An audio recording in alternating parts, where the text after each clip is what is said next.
네, 시청자 여러분, 구독자 여러분 안녕하십니까. 그리고 100원, 200원 후원해 주시는 후원자 여러분들께도 감사의 말씀을 드리면서 오늘도 집에 가는 길에 이제 방송을 켰습니다.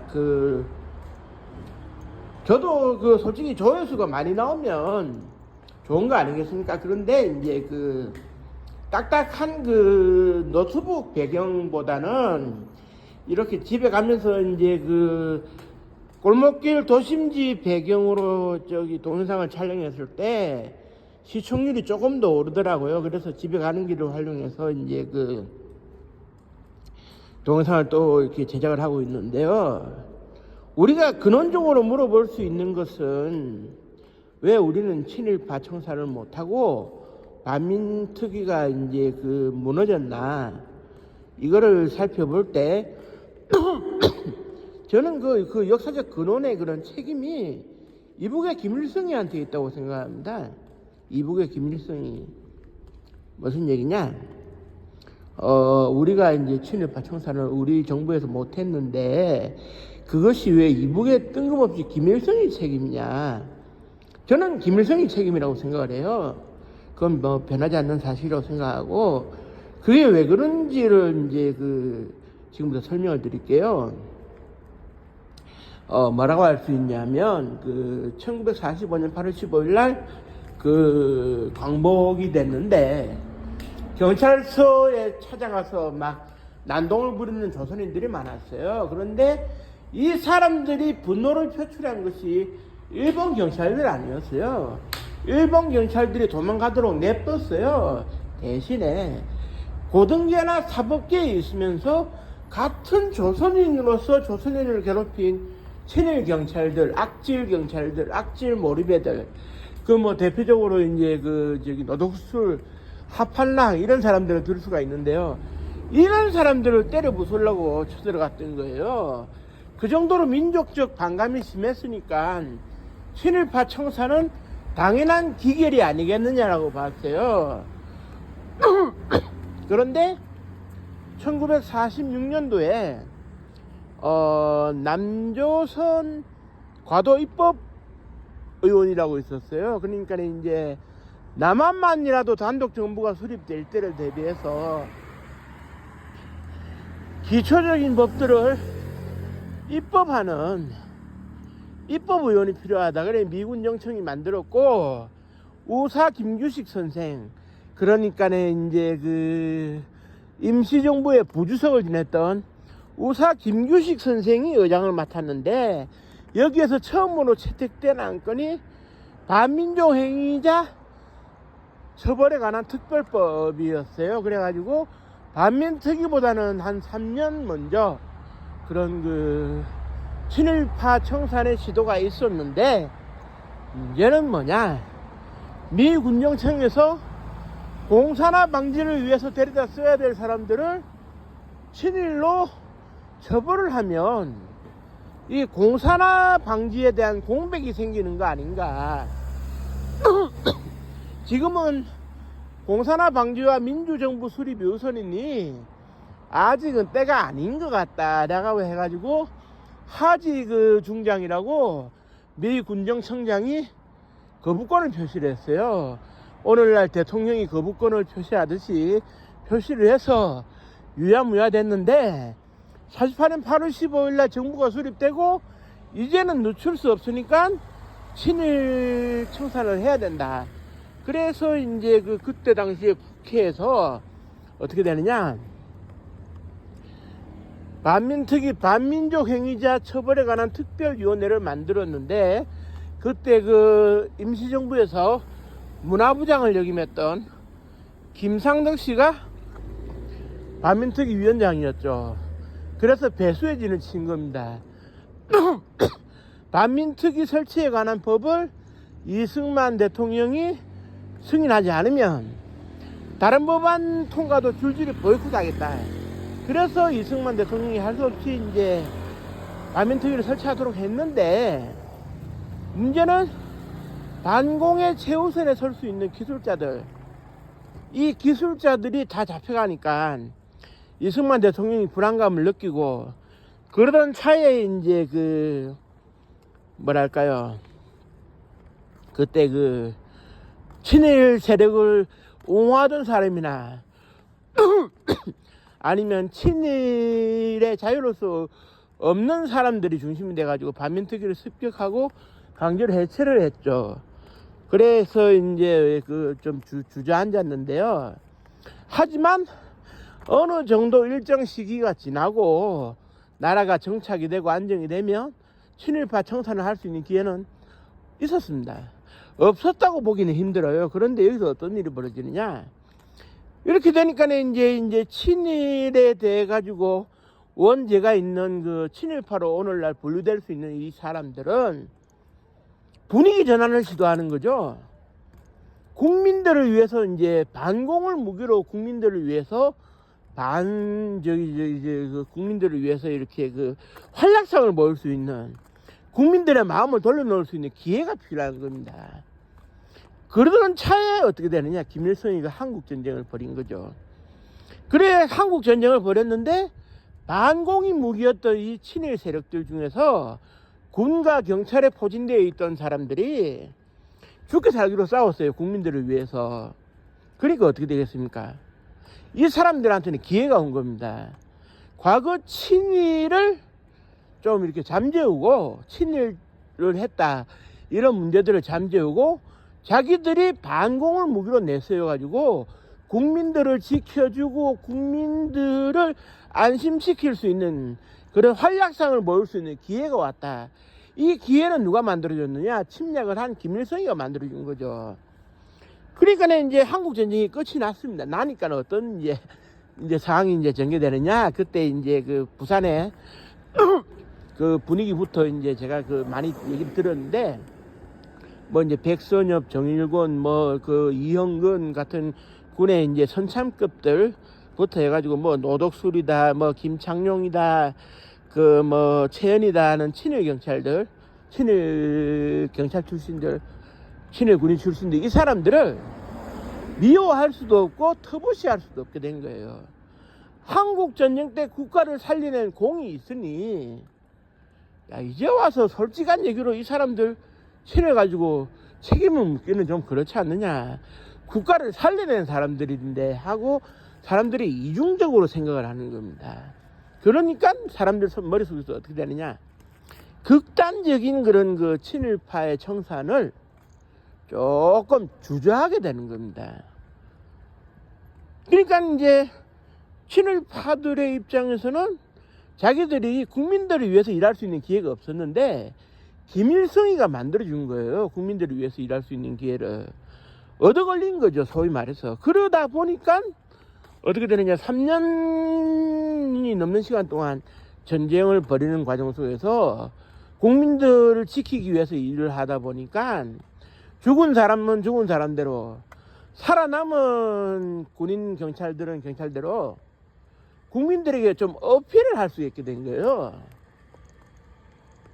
이건 바꿔 말하면 남북한이 안정이 되면서 북한이 어떻든 간에 김일성이가 남침을 안 하고 전쟁이 일어나지 않았으면 군과 경찰에 몸담았던 핵심 친일 세력들이 국민들에게 봉사할 기회가 없어서라도 어필을 못했겠죠. 그러면은 50년대 초반에는 제대로 친일 청산을 합시다라는 요구가 나올 수 있었는데, 김일성이가 그 판에 이제 치고 들어와가지고 소위 판을 깨버린 거죠. 김일성이야 적화 통일이 목적이니까 그런 거 머릿속에 그릴 사람이 아니죠. 지능 지수가 높은 사람도 아니고. 하지만 김일성의 남침은 결과적으로 우리가 조만간에 사회가 안정되면 친일 청산을 할 수 있는 기회가 제대로 올 것이다 라고 하는 판을 깨버린 셈이 된 겁니다, 김일성이가 결국. 그러니까 우리한테는 김일성에 대해 가지고 자손대대로 이제 연좌제가 있는 건 아니지만 그래도 이제 전쟁의 책임은 당연히 물어야 된다고 생각을 하는데, 일반 사람들은 전쟁의 책임을 물으면 되는 거 아니냐? 아닙니다. 전쟁의 책임도 물어야 되겠지만 그때 당시에 전쟁을 일으킴으로 인해 가지고 친일 청산을 할 수 있는 판을 깨버린 그 책임도 물어야 된다는 겁니다. 김일성이가 단지 전쟁을 일으켜서 적화 통일을 하려고 했다는 하나의 책임에만 매몰되어 있으면 안 됩니다. 김일성은 우리 사회를 다양한 각도에서 망가뜨렸어요. 그러니까 김일성이는 이게 참 지금에 와서 북한 참시하기는 그럴 수도 있겠습니다만은 뭐 일단은 그런 건 있을 수 있을 것 같아요. 어쨌든 북한에서 신성시하고 매달 3억 원의 돈을 들여가지고 미이라 방부제 처리를 한 상황이기 때문에 시신이 고스란히 보관되어 있는 상황에서는 북한 참시하기가 더 좋죠. 왜냐하면 과거 역사에서도 북한 참시라는 게 많이 있었습니다만은 무덤에서 파내가지고 북한 참시 해봤자 뼈골만 남았는데 그 뭐 의미가 있겠습니까만은 시신이 고스란히 남은 상태에서는 북한 참시의 의미가 크죠. 김일성이는 그만큼 징벌을 해야 된다는 얘기입니다. 그만큼 우리 사회가 징벌을 해야 된다는 얘기예요. 그리고 거기에 대한 반성과 사죄 없이 독재와 공포, 억압을 이끌어온 김정일, 김정은도 차례차례 책임을 물어야 되는 것인데 이거는 연자제의 연장선상이 아니라 자연 발생적으로 물을 수 있는 책임이고요. 현재 김정은의 경우에는 러시아의 푸틴 대통령, 블라디미르 푸틴 대통령과 더불어서 국제형사사법재판소에 회부가 되어 있기 때문에 언제든지 체포 가능합니다. 그리고 체포돼서 법정에 서면 사형 선고와 집행이 유력한 과거 유고의 인정청소를 담당했다가 무리를 빚은 밀로세비치라는 대통령의 종말과 다를 게 없어요.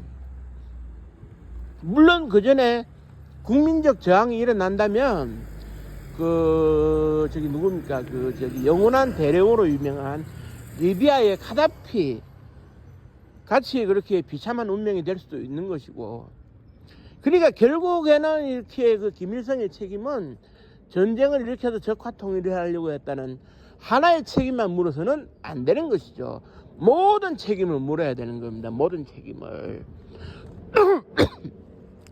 그때 당시에 상황이 순조로웠다면, 전쟁이 일어나지 않았다면 친일 청산의 기회가 왔을 거라는 생각에서 그 판을 깨어버리고 친일 분자들에게 활약상을 모을 수 있는 기회를 제공해준 그 책임도 물어야 되는 것이죠. 지금 평가가 상당히 애매하거든요. 법적 기준에 따르면 만주의 봉천군관학교를 졸업하고 간도 특설대에서 대위 계급까지 올라가서 복무를 하면서 좀 어정쩡한 친일을 했는 백선엽 장군의 경우에 친일은 명백하기 때문에라도 이렇게 친일파로 규정될 수밖에 없는 상황, 그걸 뭐 누구나 다 동의를 하는데 문제는 돌아서서 한국전쟁에서 목숨 걸고 3년을 버텨낸 이건 또 무시를 못 하거든요. 그러면 우리가 어디에 우위를 주고 어디에 더 중점을 둬야 되는지가 헷갈리게 되는 겁니다. 그분한테 친일은 친일대로 생각하고 계산하고 반공과 한국전쟁은 그대로 계산하고 이제 칭송하고 이게 참 어렵거든요. 그러면은 이렇게는 볼 수가 있을 것 같아요. 한국전쟁 당시에 그런 분들이 이미 제거되고 없었다면 막을 수 있는 힘이 없었지 않았겠느냐? 그건 아니라고 봅니다. 그건 절대 아닌 것이, 일단은 한국전쟁은 뭐니 해도 기본적으로는 전쟁 발발 당일날 보고를 받은 휴양지에 가 있던 해리 트루먼 대통령이 즉각 개입을 지시한 거기서부터 이제 전세가 뒤집어지는 거예요. 그리고 16개국의 유엔 참전 유엔군, 그리고 또 이제 5개국의 의료 지원단, 그때 당시에 친일 세력들이 국민들을 위해서 활약했다고 하는 것도 전 세계적인 유엔군의 지원이 없었으면 불가능했을 겁니다. 우리 군은 이기기도 하고 지기도 했지만, 예를 들면은 수천 명은 아니고 수백 명이 파견된 이디오피아의 경우에도 이름도 몰라요, 성도 몰라 하면서 이렇게 온 국가가 253번의 전투를 치렀는데 단 한 번도 패하지 않았습니다. 정말 악마의 군대였죠. 이런 나라들이 도와주니까 우리가 결과적으로 뒤집을 수 있었던 거지. 그 백선엽 장군, 정일권 장군, 이영근 장군 같은 이런 사람들의 활약상이 전부는 아니다 이거죠. 이분들의 활약이 뛰어났던 거는 인정하겠습니다만은 이분들의 활약이 전부는 아니다라는 얘기예요. 그렇기 때문에 이분들이 없었어도 전쟁의 이제 역전은 뭐 가능하지 않았을까. 그리고 무엇보다도 전쟁의 하신이고 태평양의 시저인 더글라스 맥아더 원수가 버티고 있는데 그분이 항복하는 그 뭐 상황을 생각할 수 있겠습니까? 그래서 이미 답이 나왔다고 생각하고요. 다만 이제 제가 말씀드리는 것은 친일을 했으니까 전부 다 사형을 시키자 이 얘기는 아니고 친일을 한 사람들을 이제 그 법적 처벌을 함으로 인해 가지고 그들이 잘못한 죄를 반성할 수 있는 기회를 주자 이겁니다. 가장 중요한 것은 잘못을 했는데 반성을 안 하면 이게 문제거든요. 그런 각인을 심어줄 수 있는 기회가 있었어야 되는데 그런 그 각인을 심어줄 수 있는 기회가 없었다라는 점에서 그 점이 아쉬운 거지. 아무튼 뭐 저는 그렇습니다. 제가 뭐 반공투사는 아니지만 남북이 통일된다면 제가 제일 먼저 그 평양의 금수산 태양궁전에 쳐들어가서 김일성의 시신을 끄집어낼 그런 그 각오는 전 돼 있거든요. 그 뭐 김일성은 하여튼 그 모든 게 온전해서는 안 된다고 봅니다. 사후세계에서는 고통을 있는 대로 없는 대로 느껴야 된다고 생각하는 민족 최고의 반역자 아니겠습니까? 그러니까 그 응당한 책임을 뭐 집안 사람들까지 물을 수 있으면 물어야 되겠죠. 무조건 사형으로 응수를 하는 건 아니지만 물을 수 있으면 물어야 됩니다. 다만 우리도 책임을 물어야 되겠지만 그때 가서는 억압받았던 북한 주민들이 먼저 앞장서서 책임 추궁을 할 수 있는 기회를 제공해 주는 게 맞기는 맞다고 생각을 하고요. 전체적으로 봤을 때 그런 판을 깨트려버린 김일성 참 어이가 없네요. 그래서 이제 친일의 역사가 청산되지 못하면서 우리가 여기까지 흘러왔는데 우리가 여기까지 흘러오면서 장단점이 있었겠습니다만은 좀 더 우리가 고민할 부분은 고민을 해야 된다라는 생각을 하고요. 날씨가 요즘 참 많이 이제 그 꽃샘추위인데 그 환절기에 이제 감기 조심하시고요. 아무튼 뭐 이렇게 제 지루한 영상을 끝까지 시청해 주시는 분들께는 100번 엎드려 감사의 말씀을 전하면서 오늘 방송을 마치도록 하겠습니다. 감사합니다.